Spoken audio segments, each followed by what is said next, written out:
Corporate funding for NOVA is provided by. Foundation funding is provided by. The well-known writer and neurologist Oliver Sacks is exploring the idea of how the brain reacts to music. He is trying to figure out why some brains can't decode music at all, while others are sensitive to the slightest musical nuance. In general, I'm a Bach lover and have always been, even when I was a kid, when I was 5, I'm told that I was asked what my favourite things in the world were, and I said smoked salmon and Bach. And 70 years later, it's still pretty much the same. In his quest, Dr. Sacks is offering himself up as a test subject. A team of neuroscientists at Columbia University have designed a test that will reveal if the brain of Dr. Sacks loves Bach as much as he does. And roll back and forth. Hal Hinkle gives Dr. Sacks a device to rate his emotions, while at the same time, a scan will record the activity of his brain. He'll hear 2 pieces of music, one by Bach and one by Beethoven. First the Bach,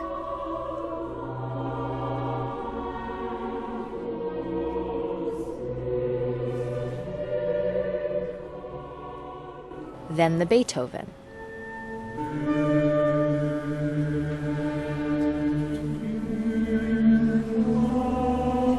The composers are different, but the music shares certain qualities. Oliver, that completes the first emotional scan. I would like to hear how that was for you. The Bach sort of blew me away, especially that point where the soprano came in and there was a wonderful harmonic modulation. But the Beethoven, I'm afraid, sort of left me flat.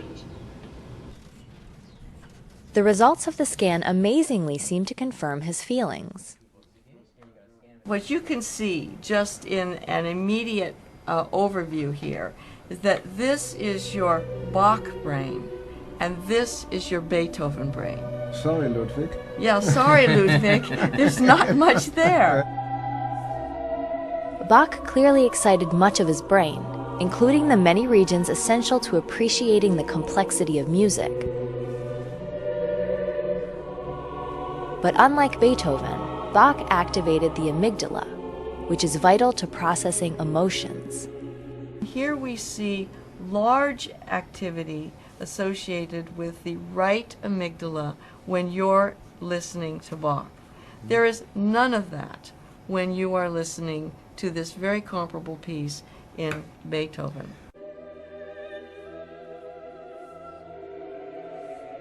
But during another part of the test, Dr. Sacks was unable to distinguish Bach from Beethoven. Again, we'd like to hear what your response was to it. Well, I'm sort of confused.